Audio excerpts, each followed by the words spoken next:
first. This is KIMT Storm Team 3, weather coverage you can count on. And once again, we are tracking some storms possible for today, but even this morning we had a few storms roll through. Welcome back, everyone. As we take a look here at Albert Lea, this is around 6:15 in the morning. You see in the distance, it's actually really cool, just the downpours that were coming on in. Then you see the sun beginning to rise in between the two of them. So yeah, we had a little bit of activity. As you could see through the time lapse, it moved on out, continued off to the east.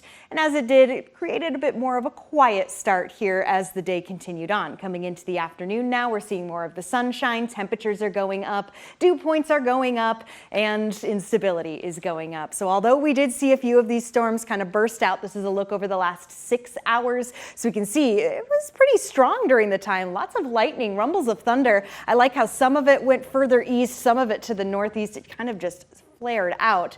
There's still more activity to be seen. So first I wanted to touch on the temperatures. All of us warmer than where we were this time yesterday. It's already 86 degrees in Mason City. We have hit 80 now in Rochester. That's a 4-degree jump up from this time yesterday. Many of us around 7 degrees warming. So we're seeing that orange return to the map. And then I want to check out the dew points. The dew points are back in the mid to upper 70s. Some of us hanging out in the low 70s, but that is a sign that it is humid once again. And as we continue to see these numbers in the green boxes go up even just a degree or two, it makes a big difference.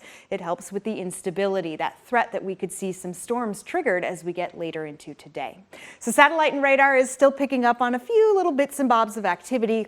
Most of it remains here to the west as the system has set itself up quite nicely. Right now we are under the influence of this right here, the leading warm front. It's helping to bring back the heat, helping to bring back the humidity, and really helping to set up for that ideal situation when it comes to storm development.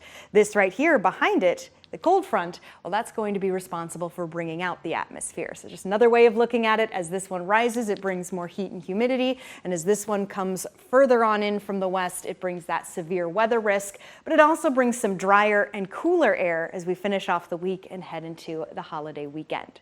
All right, so let's watch these storms develop. Pushing time forward, here we are around 5 p.m. Most of the activity remains to the west.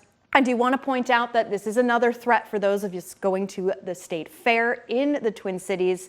There's going to be another risk for storms. This is around 8 p.m., 10 p.m., still coming through the area, and most of this activity looks to maybe lose a little energy as it sticks around. This is around midnight, but it's not going to be exiting the area until we get into early morning Friday.